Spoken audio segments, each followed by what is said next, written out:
मधु uncle से कहती कि इससे पहले चाची आ जाए मैं चलती हूँ। वो कहते यार वो अभी नहीं आएगी, थोड़ा और एंजॉय करते हैं। वो कहती कुएं का सारा पानी आज ही पीना गलत बात है। वो चली जाती। चाचा तड़पते रह जाते और कहते मेरी जान बस ऐसी ही आती रहा करो। दरअसल मधु इनकी पड़ोसन है और चाचा उसकी लेते रहते हैं। अब सुबह चाची उन्हें प्रसाद देती और कहती कभी मंदिर भी आया करो। वो कहते मैं तो घर ही पूजा कर लेता हूँ यार। तभी डोरबेल बजती तो सामने उनके दामाद जी आए हुए हैं। अब वो बताते कि बिजनेस के हिसाब से वो एक वीक यही रहेंगे। दोपहर में अंकल मधु के साथ बैडमिंटन खेलने के बहाने उसकी जवानी और मदमस्त बदन के मजे ले रहे। तभी दामाद जी भी बाहर आते हैं। सामने मधु के मदहोश बदन को देखकर उनकी काम वासना जाग जाती। अब दामाद जी कहते ससुर जी मुझे भी खेलना है। वो हाँ कहते तो दामाद जी कहते जरा देखे तो सही किसके शॉट में कितना दम है। अब वो खेल रहे मधु के उछलते संतरे देखकर दामाद जी का फ्यूज उड़ जाता।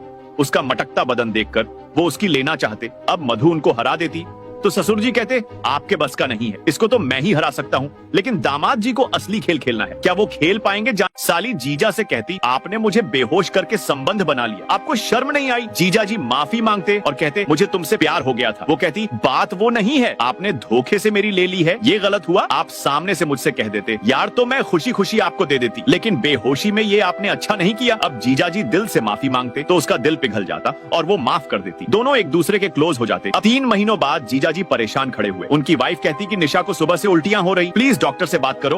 वो हाँ कहता और कॉल करता। निशा परेशान है। अब डॉक्टर घर आकर निशा को चेक कर रहा। वो कहता ये प्रेग्नेंट है। तो वाइफ के होश उड़ जाते। जीजा जी के भी पैरों तले जमीन खिसक जाती। वाइफ को कुछ समझ नहीं आ रहा। डॉक्टर बता रहा कि वो 3 महीने से प्रेग्नेंट है। अब वाइफ निशा से कहती सच बताओ किसने किया ये सब? वो डर रही। उसकी बहन बहुत गुस्से में है। वो कहती तू यहाँ पढ़ाई करने आई थी या मुंह काला करवाने? निशा बोले तो क्या बोले? बहन पूछ रही कौन है इस बच्चे का बाप? अब फाइनली वो इशारा करके जीजा जी का बता ही देती। वाइफ शॉक्ड है, वो अब क्या करेगी? रमेश अपनी साली को शॉपिंग के लिए ले जा रहा। मटकती हुई साली रमेश को दीवाना बना रही। वो उसका फिगर देख रहा, उसकी जवानी देख रहा, मन ही मन उसका हुस्न पे रहा। वो मचल रहा। जब साली अपनी बहन को कपड़े दिखा रही होती तब भी रमेश उसकी लेने के बारे में सोच रहा। उसके मदमस्त बदन और अदाओं ने उसे एकदम पागल कर दिया है। रात को साली अपनी बीमार बहन को दवाई दे रही। उसकी बहन दवाई ले लेती तो साली उसे अब सोने को कह रही। अब साली जब रूम में बैठे हुए पढ़ाई कर रही होती है तभी वहाँ रमेश आता है और कहता आज मेरा दूध पीने का बहुत मन है, तुम पिलाओगी? तो साली हाँ कहती और बोलती मैं लेकर आती हूँ। वो चली जाती। रमेश वेट कर रहा। अब वो दूध लेकर आती तो रमेश कहता सिर्फ 1 गिलास तुम नहीं पियोगी? तो वो कहती मेरा मन नहीं है। वो कहता यार लेकिन मेरा बहुत मन है। साली हैरान हो जाती तो वो कहता अरे तुम्हारे साथ दूध पीने का मन है? अब वो कहती ठीक है मैं लाती हूँ। वो चली जाती तो अब रमेश दूध में बेहोशी की दवा मिला रहा। साली फिर से आ जाती और दूध पीने लगती तो रमेश उसे रोकता और कहता अरे हम आज एक दूसरे को दूध पिलाएंगे। अब वो दोनों आपस में एक दूसरे को दूध पिला रहे। तभी साली को चक्कर आने लगे। रमेश हवस से पागल हो रहा। वो एकदम से गिर जाती। रमेश अब उसके बदन से खेल। डिनर टेबल पर हितेश वाइफ नेहा से पूछता मुंह क्यों फुला रखा है? वो कहती मैंने कल माँ की दवाई लाने को कहा था, तुम भूल गए। वो गुस्से से कहता तो क्या हुआ, आज ले आऊंगा, मेरे पास एक ही काम थोड़ी है। वाइफ कहती आपसे तो बात करना ही बेकार है। तभी हितेश की बहन वर्षा आती। भाभी नाश्ता लेने चली जाती। वर्षा भैया से कुछ पैसे मांग रही कि मेरे फ्रेंड्स आज मूवी देखने जाने वाले हैं। वो कहता मेरे पास पैसों का पेड़ नहीं है। वर्षा रिक्वेस्ट कर रही लेकिन वो मना कर देता। वो उदास हो जाता। वाइफ भी कह रही कि दे दो ना। वो कहता तुम अपने काम से काम रखो। अब हितेश बाहर किसी ब्रोकर से बात कर रहा कि शहर में कोई नई लड़की माल आई हो तो भेज दे यार। दरअसल नई लड़कियां बुलाना और मजे करना ये उसकी आदत है, इसके लिए उसके पास पैसे हैं। जबकि अंदर उसकी बहन कुछ मूवी टिकट्स के पैसों के लिए आंसू बहा रही जो भैया ने नहीं दिए। लेकिन उसकी प्यारी भाभी कहती उदास ना हो और वो उसे पैसे दे देती। वो खुश हो जाती और भाभी को थैंक्स कहती। अब रात को हितेश वाइफ की लेने के लिए उसे मना रहा। वो तरह तरह के लालच देता और शॉपिंग के लिए बोलता तो वो तैयार हो जाती और हितेश का काम हो जाता। इधर बाहर उसकी बहन वर्षा कोई विज्ञापन देखती जिसमें घर बैठे लाखों कमाने का बोल रहे। तभी उसे कॉल आता और कहते लाखों कमाने हैं क्या? आगे